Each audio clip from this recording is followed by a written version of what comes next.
Broadcast for shooters, hunters, and gun enthusiasts. This is the Firearms Radio Network.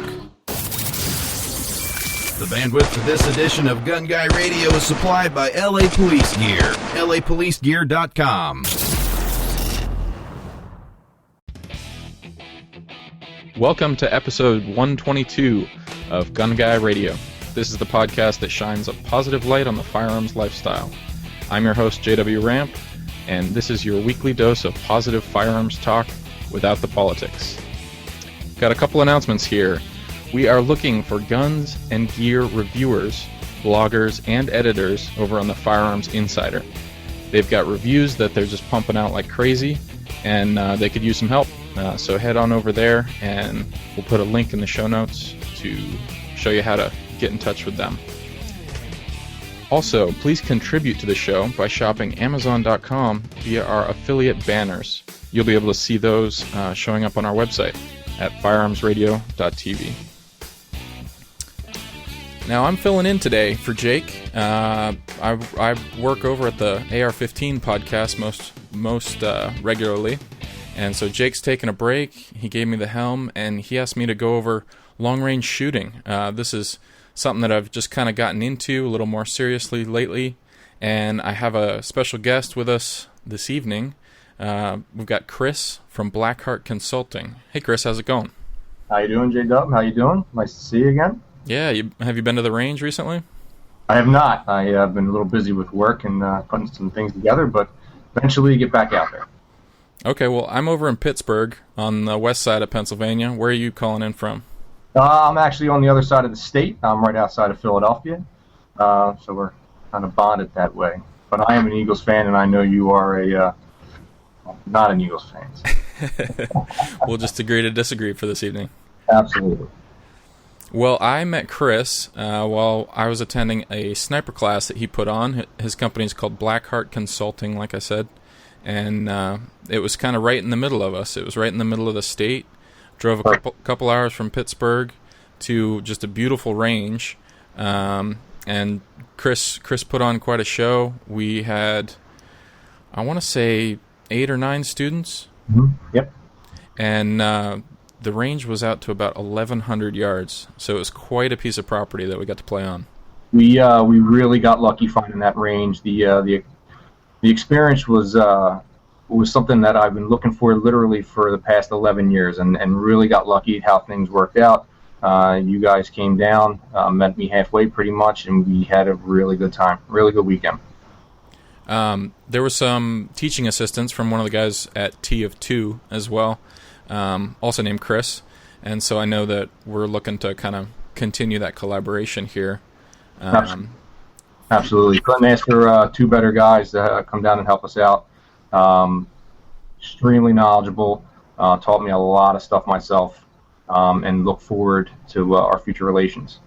Yeah, so tell me a little bit about your background, Chris. How'd you get into this stuff? When did you start shooting? Let's start with that. Absolutely.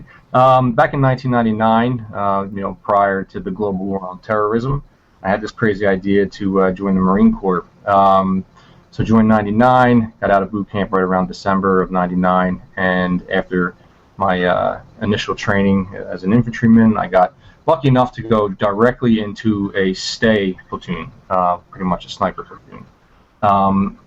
We went through the INDOC, we went through our basic school, and then after our basic school, our normal training started to kick up. Wound up going to the basic course in Camp Pendleton in 2000, graduated in September of 2000, and found myself going to the urban sniper school probably about 2-3 months after basic. Deployed August of 2001 after about a 1.5-year workup, where we were designated as the MSPF shooters, which is something that a MEU would have in the Marine Corps background. We deployed to Australia in 2001, and then did some workups with those guys until around September 10th, and then that's when everything obviously changed. We were the first ones into Afghanistan directly after 9/11, on the hunt for Al-Qaeda and Mr. bin Laden. Now, what was that call like? How did you guys hear about that? I'm sorry, say that again? What was that call like in September? It was really surreal. I could take you back to the actual time. We just got our first day of liberty. It was September 10th in Australia. I believe it was September 10th.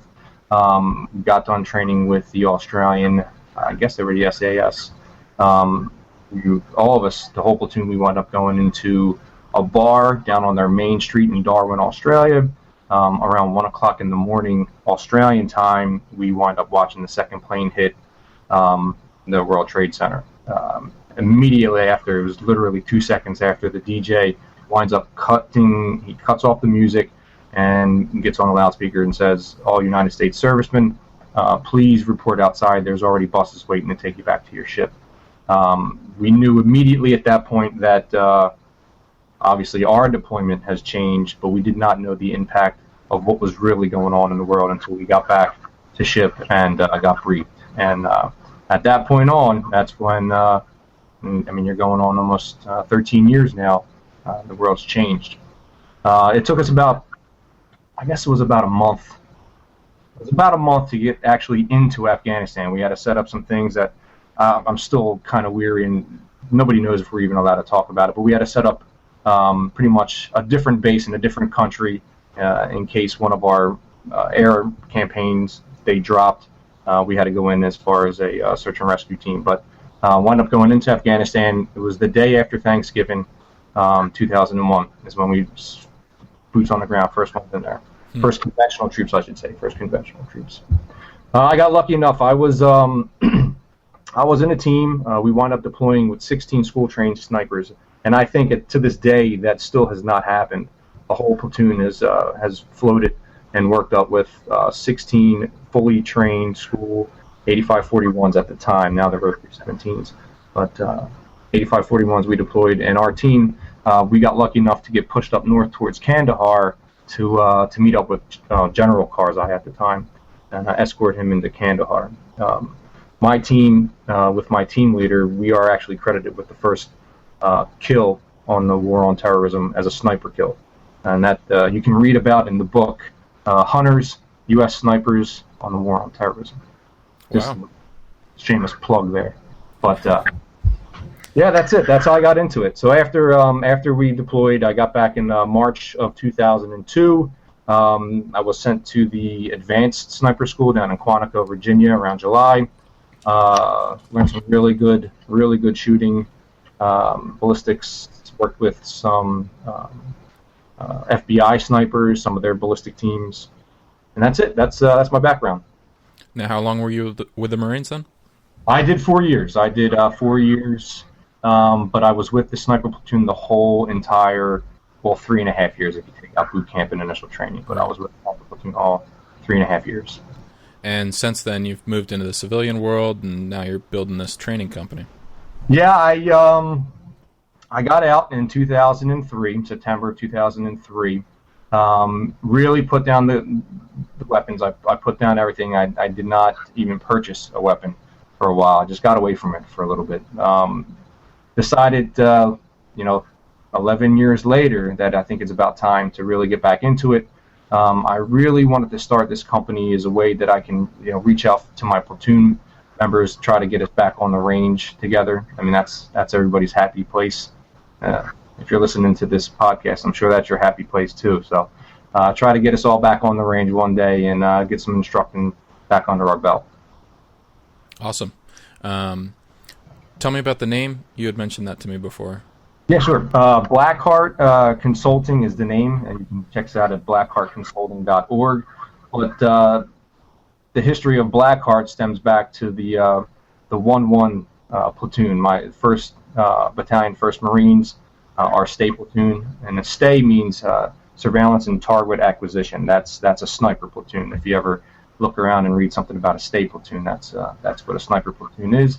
But our call sign was Blackheart. We were Blackheart 3.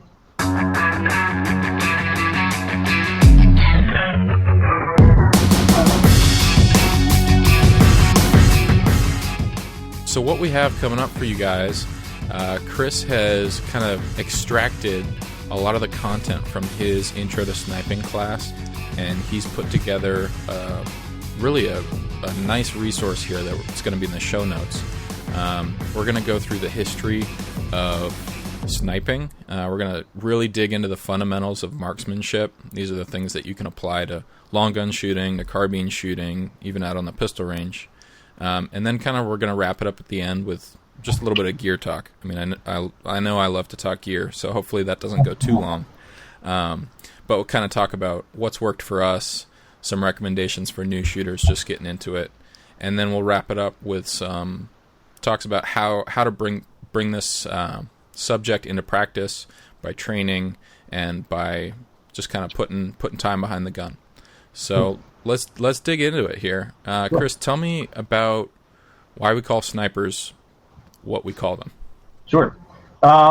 It's actually pretty funny how the term sniper came about. If you look up the history books, the first thing that's going to pop up is a bird. It's called the snipe.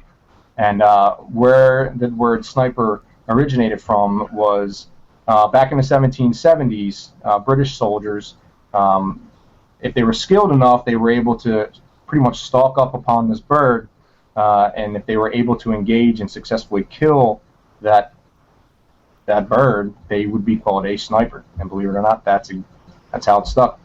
Early history dates back to the American Revolutionary War. The British Lovett Scouts were considered the first snipers in the Boer War in 1899, and they were actually the first ones to use the ghillie suit. And in World War I, snipers started to get scopes, and this is where the infamous, depending on how you look at it, SS or Scout sniper originated. And no, we are definitely not Nazis if you see an SS somewhere. Some of us actually have, not myself, but they actually have brands on their chest, yes. But it does not mean we are Nazis by any means. It's just paying homage to our history. In World War II is where you're going to start seeing some of the famous sniper battles. You've seen some movies. Enemy at the Gates has a very famous battle between Major Koenig and Vasily Zaitsev. It's during the Battle of Stalingrad. And if you watch anything like Saving Private Ryan, you've seen Sniper in the Bell Tower. Once you start getting into the Vietnam era, this is when your more popular snipers started to come around. Carlos Hathcock, Chuck Mawhinney. Read their books, 93 confirmed kills, and Chuck Mawhinney has 103. And this is when Carlos Hathcock is credited with opening the first USMC or Marine Corps sniper school, where he would actually train Marines to be legitimate snipers. So that's pretty much the history. All right. So let's get into some of what went down at those sniper schools. Obviously, there's all these fundamentals that we build off of, whether we're going out learning how to use a rifle for the first time, a 22 with our dads or something like that, or whether it's kind of sitting down in a classroom or a more structured environment. Sure. At sniper school or at a civilian training class or something like that. So first thing you've got written down here is bone support. Tell me what you mean by that. Right. There's really basic fundamentals that, if put together properly, will allow you to have an extremely nice position and stable shot. Bone support is basically getting in a position, whether it's prone, kneeling, sitting, or standing, but have a very good foundation in your support. You almost want to have the weapon become an extension of your body. And what I mean is, if you are laying in your prone position, you're laying on the ground, the weapon is almost centered out of your shoulder. If you would be able to look behind, if you're able to turn your head and look behind you, you can almost take the tip of the barrel, and run it straight down your spine, and your legs would split. That is when you know you're going to be in a nice, sturdy, bone support prone position. You want to make sure that your muscles, you're in a very relaxed position, and that's the next fundamental, is muscle relaxation. The worst thing that you could do is get in a position, if you have perfect bone support, but your muscles are not relaxed. Once you start muscling your weapon, you're going to start losing. You're going to get into muscle fatigue. You're going to start shaking, and you're never going to be able to reach your next fundamental, and that's going to be your natural point of aim. And I'll talk about that in a little second here. Muscle relaxation is pretty much exactly what it means. You want to be relaxed. You do not want to be tense. You do not want to have your you start to spaz or you start to cramp up, anything like that. You need to relook your position, and you need to get off of your weapon and trying to get back into a nice, relaxed position. When we're sitting at the bench at the range or something like that, it's a little bit of a different situation than stalking up on a target for hours on end, I imagine. And so comfort behind the gun, it's a higher priority if you're going to be sitting there for days on end. Right. Yes. Unless you're being shot at, or no, you have an enemy running up on your position, you have all the time in the world to get into your perfect position. And you can figure this out not only at the range. You can find what your perfect position is sitting at your house. If you have some time, go lay down in your basement, pull your support out, pull your rifle out, and figure out what works for you. What position is perfect for you. You might have to work on your perfect position so your body starts to loosen up towards that position, because it's not natural to lay sometimes in this position. And here's just a perfect example. When we were doing our little course a couple weeks ago, guys the next day after that first day were popping Advil left and right and complaining that their necks were stiff. Well, yeah, because it's not a natural position. I had the luxury, and all of us had the luxury, when we're shooting 300, 400, 500 rounds a week. So we're laying in that position constantly. So our body got really used to it. It's not a natural position to have your head kind of cockeyed and the heels of your feet laying flat. Nobody likes to be in those positions, but it's something that you just have to constantly work on, and eventually you'll get it. It's just one of those things that take time. Great. So you mentioned natural point of aim. I've heard this kind of described like if you are behind the gun, you close your eyes, you just kind of take a deep breath, let it out, relax, and then you open your eyes again.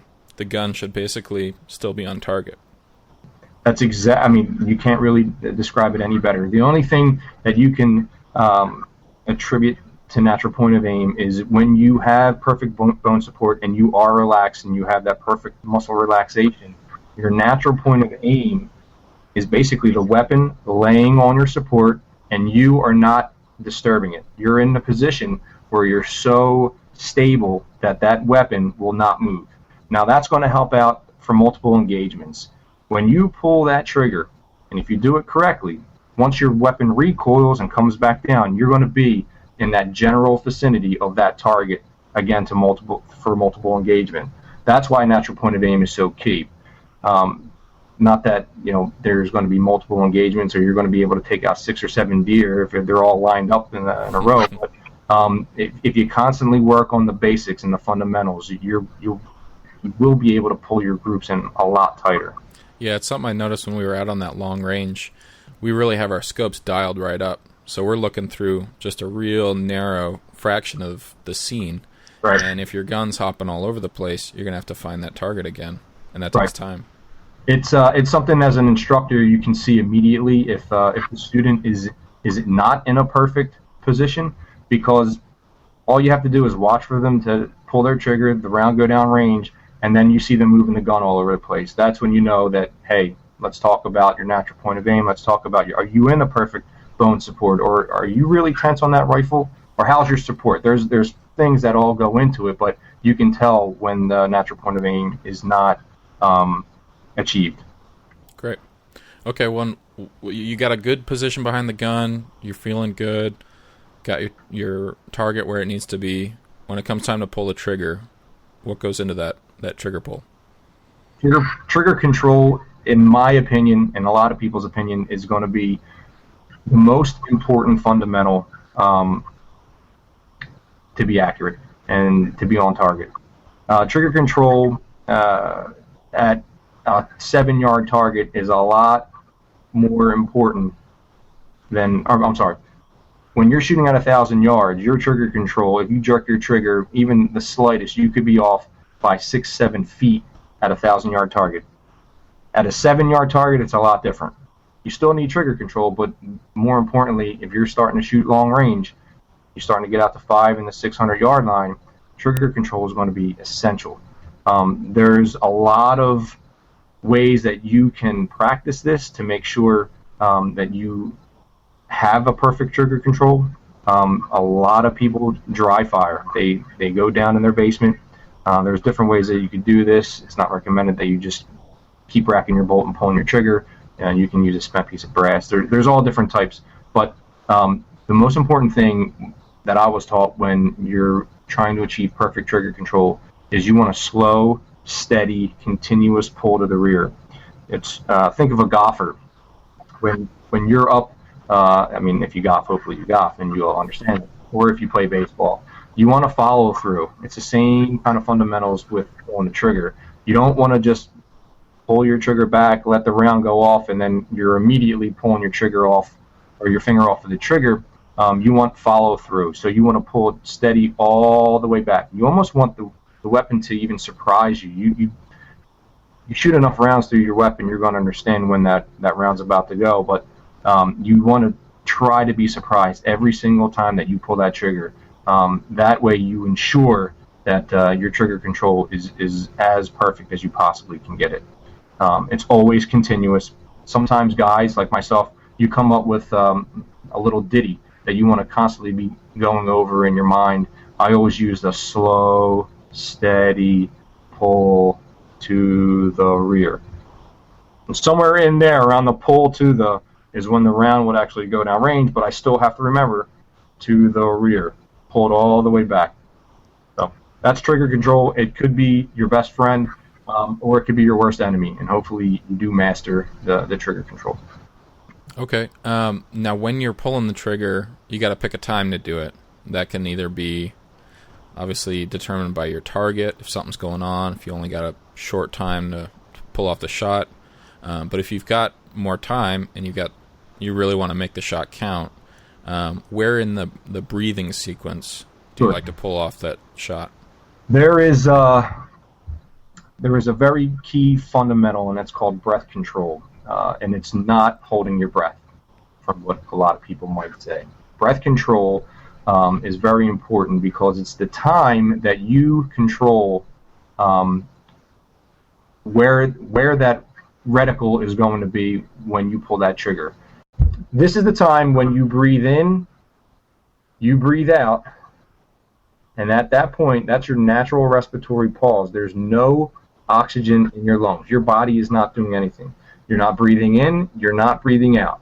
So you can practice this constantly. You can breathe in, you can breathe out, and for about 1 to 2 seconds, your body's not doing anything. That is ideally when you want to time everything together. You want to have the perfect bone support. You're in a perfect muscle relaxation. Your trigger control is starting to pull back to the rear, and then you hit that natural respiratory pause, and you want to squeeze that trigger off. That will be your ideal situation for engaging a target at long distance. So you got to marry them all together. It's like a perfect marriage, if there is something called a perfect marriage. But you want to marry them all together, and I guarantee you at some point you will have success at long-range shooting if you can marriage all four of those fundamentals. Now, one thing that the other Chris mentioned was that it's not like you're breathing out to empty your lungs. You're not trying to like dump every single cubic inch of air out of your lungs. Right. It's almost like you're driving in traffic and you're pissed off at someone and you just kind of like yes. And then it's like that moment after you've let off the tension, everything's kind of at a equilibrium. Right.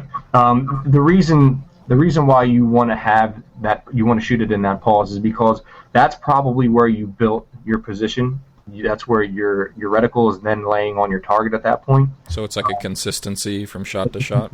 Exactly. You could tell sometimes when you're dissecting somebody's shot if they're having bad breath control. The reticle will move up and down, sometimes slightly right to the left. but you can almost control if you want to have a little bit of an elevation or you need to take off a little bit just by breathing. Because the weapon, again, it's nice and firm in your pocket with that muscle relaxation and bone support.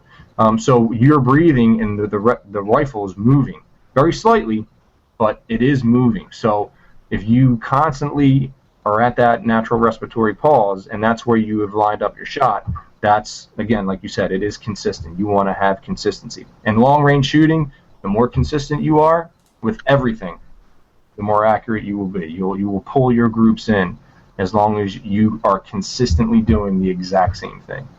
Sounds just like reloading, too. Consistency.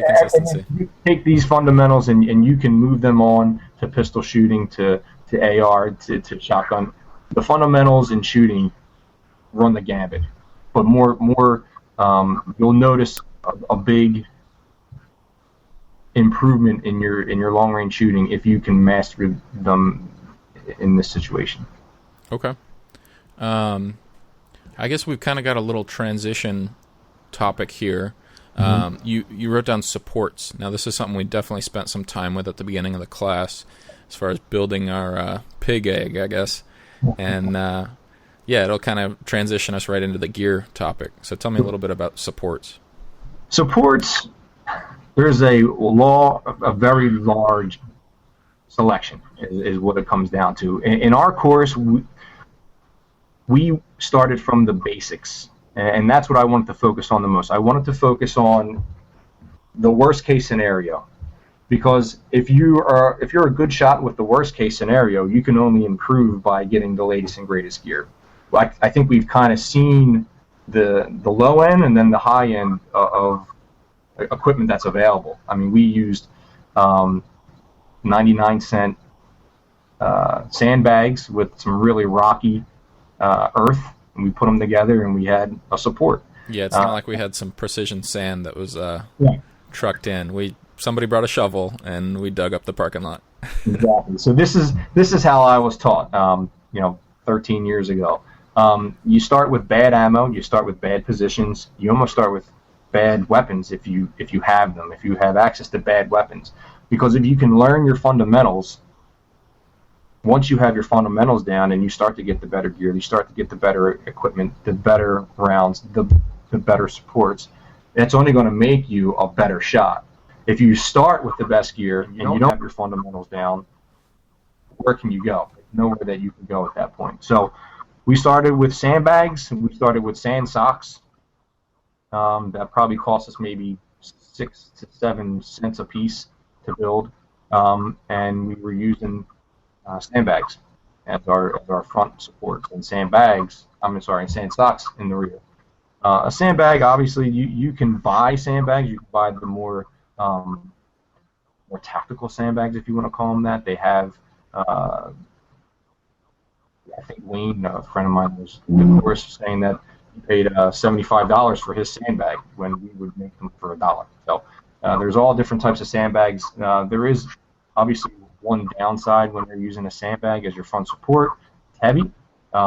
If you are out hunting with them, I don't know if you want to carry them, but you can. That's totally up to you. If you're at the range in a more controlled environment, then you might want to have a sandbag there. It is very stable if you build a correct support. The way that you have to do that, though, is every shooter is different, so you have to kind of build it, step by step, and see how high you need your elevation, or how low you need your elevation, so you can engage multiple yard lines. So that is how we started. But there's all different types of supports that are available to you. The most common nowadays, and it's something that we didn't even get issued, is the bipod. And I'm sure you can talk a little bit more about bipods than I can, because I didn't have the luxury actually of using them when we were overseas. It's something that I use on most of my rifles. It's something that's real quick. Obviously, it's a little extra weight to lug around, but it flips down. You can use it against supports. You can use it on the deck. There's some limitations. Obviously, it's kind of made for a very flat surface, and so you got to get creative. If it's maybe you're hunting in the woods and you got to get up above something to be able to shoot, doing the high angle stuff. Obviously, the bipod isn't the best choice for every shot, but it's a great, quick way that's lightweight, and you're definitely always going to have it with you. It's not like you're going to lose it in your bag. That's I think the main positive with the bipod is you will always have it with you. When we were going through sniper school and we deployed, our front support was actually part of our gear. We wore it. It was our LBV. We would just have our ass pack or our E&E pack, right on the back of our support. We would have to pull our gear off and use that as our front support. Now, the positive to that was it was quick. It was easy. It was something that we used. We used it efficiently. You had all your ammunition right in front of you. But the biggest downside was obviously we had to take our gear off to get to our support, which probably isn't a great thing to do when you have to get out of things in a quick second. Right. So now every single sniper is issued. Obviously, it comes with your weapon as a bipod. Great. Now one thing that the other Chris brought to class was a tripod that he uses. Right. Actually, we did have tripods with us as well. They've evolved dramatically in the past 10 years for the better. I've seen, the one that he had the hog saddle on it built in. We had to build our own. These are things out there that are great pieces of gear if you can get your hands on them. I actually just saw an ad for a combined $199, I think, for a really nice tripod with the hog saddle on it. I'm actually going to pick one up. I couldn't believe there was $199, and some of them will go up to about $700-800 for a nice complete set. But the advantage of having a tripod is you can use the tripod in, obviously depending on the size of the tripod, but you can use the tripod in almost every single shooting position from the prone, depending on, again, the size, all the way up to the standing. And depending on where you're shooting, if you're taking in hunting, a lot of times you're not going to be able to get into a prone. You might have to be in the kneeling. You might have to be in the standing. This deploys very easily. It's lightweight and very stable. It's a very stable piece of equipment, and highly recommend it to anybody that is looking to get into some long-range shooting and don't want to have or does not have the ability to be in that perfect prone position every time you pull the trigger. Awesome. Transitioning now, let's talk about rifles. You put down that the first question you want to ask yourself is, what do you want to do with the rifle? Obviously, Right. There's different use cases. That's going to determine caliber. It's going to determine kind of your price range. Right. What are some of the considerations that kind of direct that decision for you? Right. So you always ask yourself this question: what do you want the rifle to do? You have to look at your means. You want to build a 1,200-yard gun, but you only have a 300-yard range in a 200-mile radius, or you maybe are not a hunter. You only want to shoot competition. Do you want to build a 1,200-yard gun? So you have to constantly ask yourself, what do you want to do with this weapon? Do you want to spend $6,000 or do you want to spend $1,000? So you got to constantly ask yourself, how much do I want to spend? And it's not just for the rifle itself. It's going to be for all the supporting cast members. You're going to need, like we just talked about, you're going to need a support. You're going to need a scope. You're going to need glass. You're going to need rings. You're going to need cheek pads. You're going to need scope pads. There's a lot of pieces of equipment that go into this hobby, and it's not just a one and done. You're constantly going to be upgrading your weapons. So you always have to ask yourself, what do you want to do with this rifle? Do you want it to be a rugged rifle? Do you want it to be a bench rifle? You have to know what your end result is going to be. So, yeah, one of the days at the class, we kind of gave the morning to some bench rest shooters that had a competition, and then we took it from the rest of the day. I can't imagine them lugging one of those rifles around to take down deer. right. They shoot them really well, But there's definitely specific guns for different applications. Absolutely. So the question is, if you're starting to get into long range shooting, start with the basics. That's going to be my recommendation. That's going to be a lot of other people's recommendation. Is just start with the basics, see what works for you, because what works for you might not work for me, and what works with for JW might not work for you. So start with something that's very simple, that's been out there, it's been proven.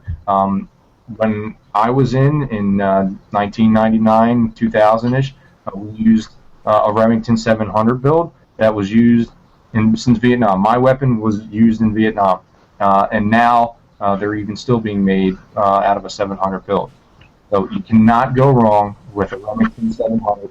They're all different types. They're all different price ranges.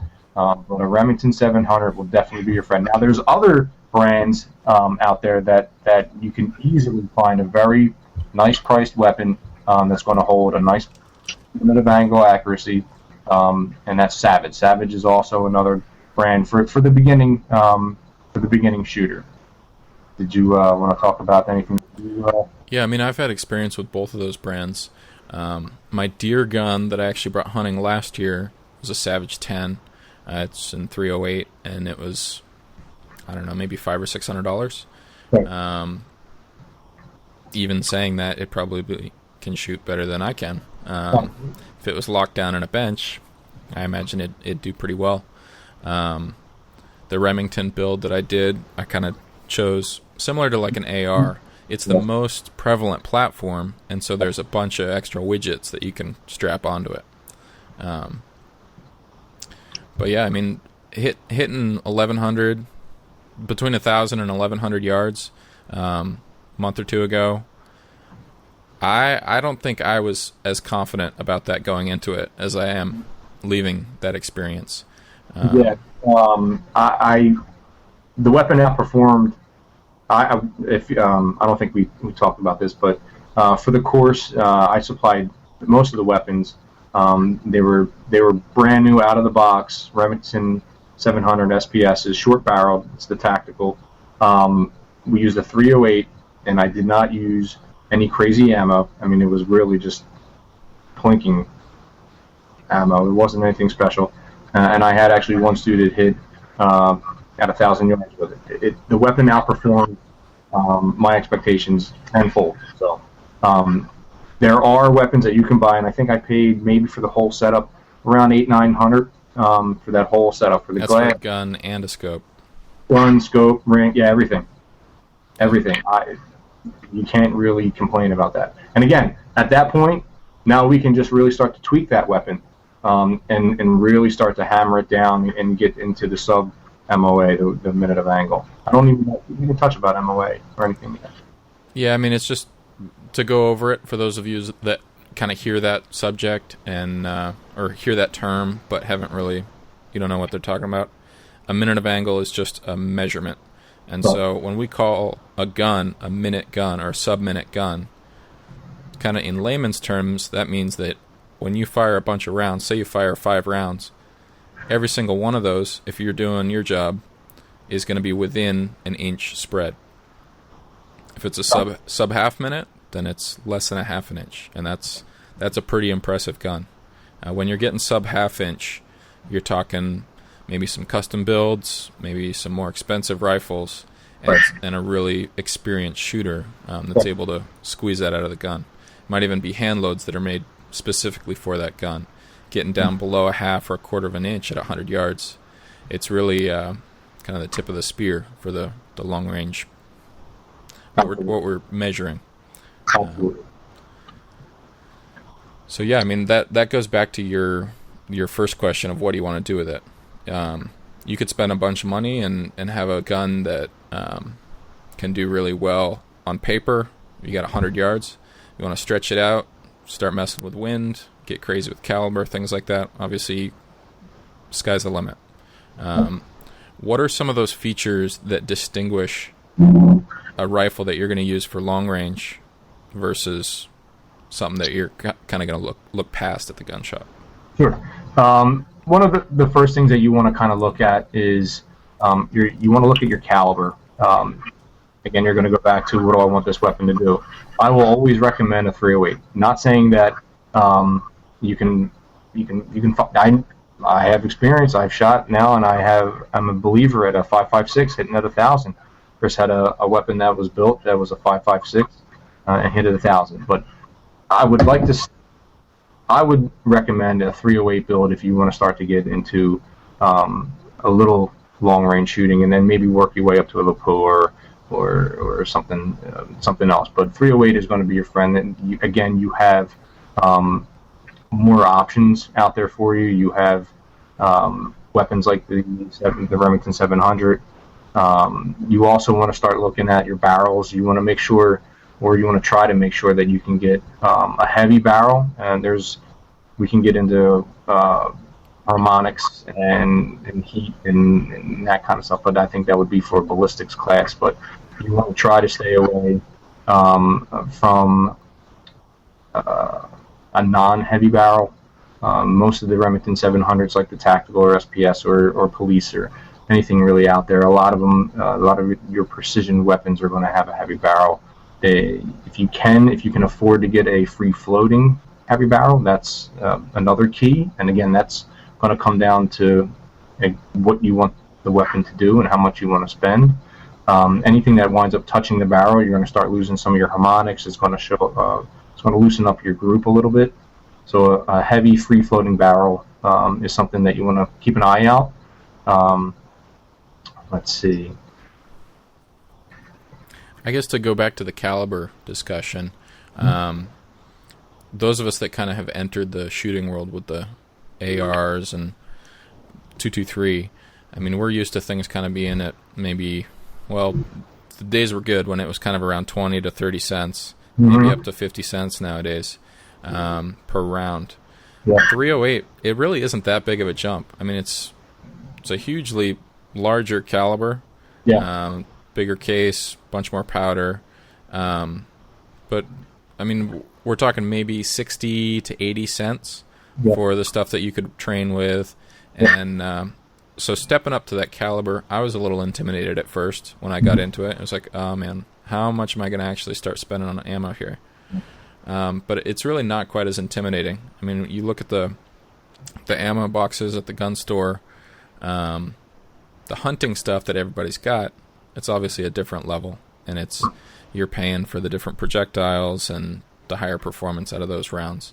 And so you really don't need to expect to spend the $2 or $3 a round that you see quite often on some of these bigger calibers. So that goes back to that first. When you're starting to get into long range shooting, you don't necessarily have to buy the match grade ammo right off the bat. You want to master or get as close to perfect on those 4 fundamentals. You can do that by not even buying ammo. You can spend weeks in your basement. Not that it would be anything fun, but you can spend weeks in your basement perfecting the bone support, the muscle relaxation, your trigger control, and breath control. You don't need rounds to really start to get in that and snap that down. When you go onto the range after you have practiced those fundamentals, you don't need match grade ammo. You probably want to stay at 100 to 200 to try and pull your groups together, just constantly practicing that slow, steady pull to the rear. That breath control is right. And then once you start to really nail down those 4 fundamentals, then maybe start buying the better match grade ammo with your ballistic tips and so on and so forth. Because it's not going to do you any good. Every time that you pull that trigger, if you jerk that trigger, you're just wasting $2 a round or whatever, $100, $50 a round. You're really just blowing ammo. And I mean, I don't know about you, but probably took us about 1,000, 2,000, 3,000 rounds to just get to mastering a trigger control. So depends on the wallet. That's when that's your full-time job. Right. Yeah, it's very nice, especially when the government's paying for it and hand loading our ammo. That was always nice. Okay, so we got to look through something. Let's talk about glass. Obviously, we could talk about this for hours. Absolutely. One thing that stuck out at me with the guns that you put together was that you chose to go with a fixed magnification scope. Yep. Tell me about that. It's very simple. I wanted to go with what I kind of knew. When we were going through sniper school, we had the luxury, I call it a luxury, of using a 10-power Unerdal. They were used in the early 80s, some in the late 70s, and I believe some of them were even in Nam. But Unerdal had a 10-powered fixed scope. I was a fan of the 10-powered fixed, so I went with the same exact thing with, I had a mil-dot reticle. That's something that you might want to look into a little bit more. I'm sure we can have a whole discussion about mils and MOAs and but I wanted to go with the fixed. The more popular out there, obviously, now are your variables with your first focal and your second focal planes. You could probably talk a lot more about those than I could, because again, I like a fixed power 10 power fixed scope. Keep it simple. Keep it simple. More moving parts, more things can go wrong. And more cost too. Oh my God, yeah, more cost. Those scopes that I wound up going with the class, it cost me $300. The craziest thing about those scopes is they were field tested and passed the Army field tests, and the Navy approved them, believe it or not, for the SEALs sniper rifles. They didn't wind up going with them, but probably they weren't quite fancy enough. They didn't have the sex factor. Awesome. Whatever. But yeah, the jump from a real high quality fixed scope to a middle of the road magnified scope is actually bigger than you'd think. So you can get a lot for your money with just going with a fixed power. Yeah. And it's like, how often are you actually cranking on that zoom dial? You got plenty of other things to worry about. Right. We used the 10 power fixed scope, and we were hitting at 1,200 yards with these things when some of us were going through school. I didn't hit 1,200. I'm not going to sit here and brag that I hit 1,200, but guys that were in my school hit 1,200 with a 10 powered fixed scope. So, yep. I guess it comes down to question number 2: how much do you really want to spend? Right. Now we kind of touched on it. There's different reticles. Mm-hmm. The thing that's kind of in vogue lately is the mil-dot. Right. It makes calculations of both range to target and windage or corrections that you actually don't have to dial into the turrets a whole lot easier. It makes the math in the background quicker. There's all sorts of advantages. Right. And so when you're shopping for scopes, obviously there's the plain Jane crosshairs, but if you get a little fancier, you can actually get a measuring device of sorts built right into your reticle. And so kind of looking into the mil-dot options that are out there, there's some great choices, and more manufacturers are making that standard. What I liked about the scopes, again, I'll go back to the Unerdal. We had mil-dot reticles, and not just to use the reticle for a measuring device. It's great for moving targets, especially if you're a hunter. You can eventually learn if your target's moving left to right and he's moving at a certain speed. You'll be able to figure out where you need to hold. You can also make your corrections for windage and so on and so forth. Obviously, that's down the road, but that's the advantage of having a mil-dot reticle as opposed to a plain Jane, straight posts. So, something you might want to think about if you want to buy one and you want to be done with it. You want to put some good amount of money into your scope. You want to really take a look at. There's plenty of videos online. Check out YouTube and just or Google reticle types and see which one you might want to try and go with. But I would definitely recommend a mil-dot reticle. Yeah, I know both of us have some background with photo, video work, and the maxim for DSLRs, I know, or regular SLRs too, was spend the money on the glass, because you'll keep that for the rest of your life. Yeah. The camera body, it changes. Every year, every 6 months, there's a new update. Yep. But that glass, it stays with you.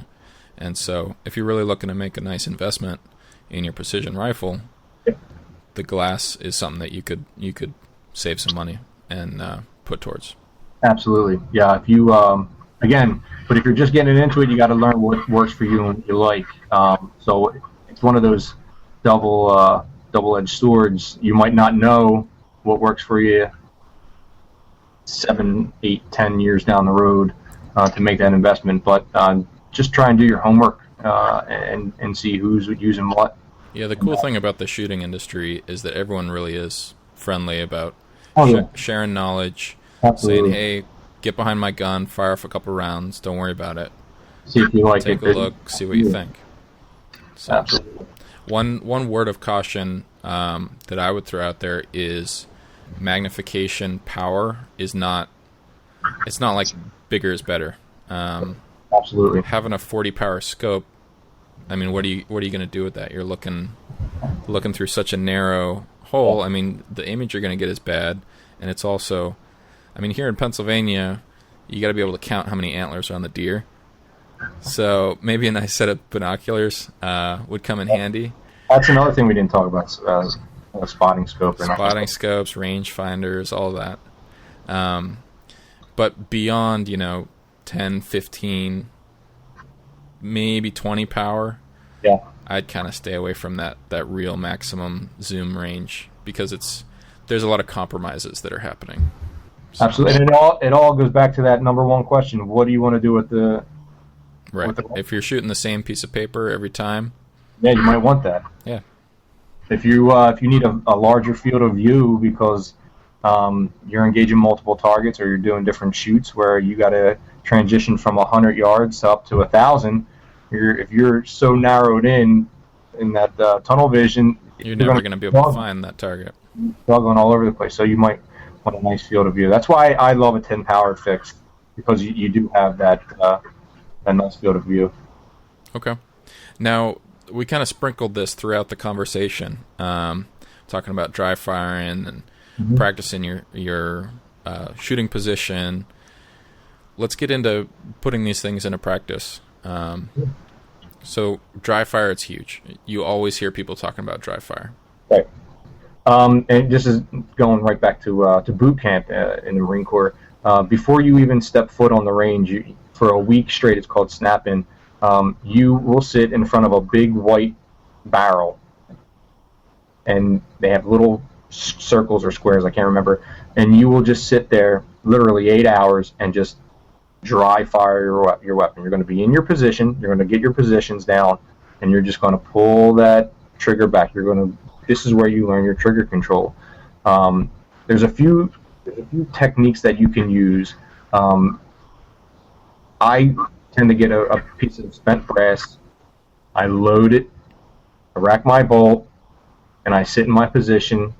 You can sit, depending on how much range, what your range is like in your basement or out on your backyard. If your neighbors don't think you're crazy or anything, but you can sit there with a piece of paper, just draw a big circle on it, try to simulate, and you can get the formulas online. I forget the website. Hopefully, I can put it in the shot, the notes here. What size you'll need to simulate 100 yards. You want to try to really gear everything towards 100 yards, and we can get into 0 and that kind of stuff later. But you want to try to simulate 100 yards of dry fire. You could put a piece of spent brass, and literally just work on that trigger control. And just keep racking the bolt. Obviously, you're just going to have to keep loading that piece of brass, but you really want to work on what you want to get used to your weapon, obviously. So you want to continuously use that piece of. Does that even make sense? I one of those brain farts again. When you're taking it to the range and you're actually going to be firing some rounds. One thing that I hear from a lot of guys is you're probably not going to have a shooting bench when it actually comes time to shoot this rifle, whether it's at a deer or whether you're doing this for a living. A nice cement shooting bench is probably not going to be in the picture. Right. So having a range that lets you hop down onto the deck and get behind your rifle in the prone is awesome. practicing standing, doing some sling work, and seeing what gets you the clearest and most stable picture through your scope. That's key. I mean, you're not going to know how to do it until you run through those positions. Well, I can bring up something too. I'm not going to mention his or her name, but somebody used to dry fire by setting up a hide in his apartment building and dry firing across the street. There may have been an aperture in the attic window that gave good view to the outside world. I heard that, but I swear I heard that somewhere. But that could work too. You can really dry fire. Just make sure you don't have any live rounds anywhere near you. But, whenever we dry fire, we keep ammunition in a different room. Exactly. So I guess the last step here is look for instructors. There's people all over the place that are putting on classes. I'm trying to think how I heard of your class. I think it was through Chris. Right, yeah. Chris, now let me see if I get this right.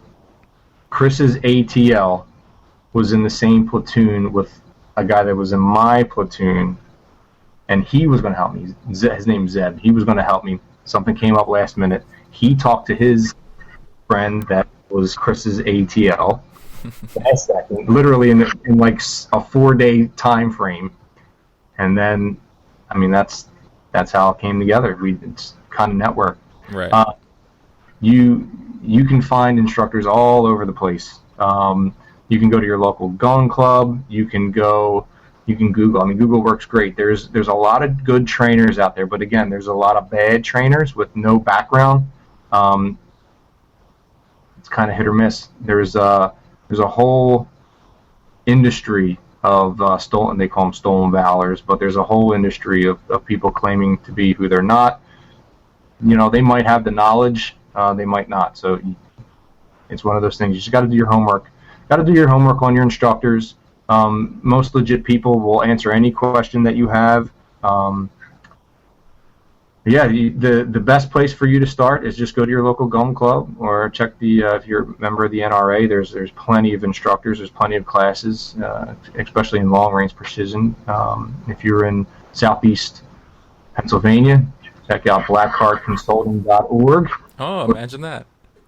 If you are in the western part of Pennsylvania, check out the T of Two or tof2.com. I know some guys over there. They're pretty good to go guys. Oh, that's good to hear. One thing that Anthony from the AR-15 podcast is always talking about is Appleseed. Have you ever been to an Appleseed event? I have not. Me neither. But that's one of those other resources where shooters with a bunch of knowledge get together and try to pass on that knowledge to new people. So take a look online.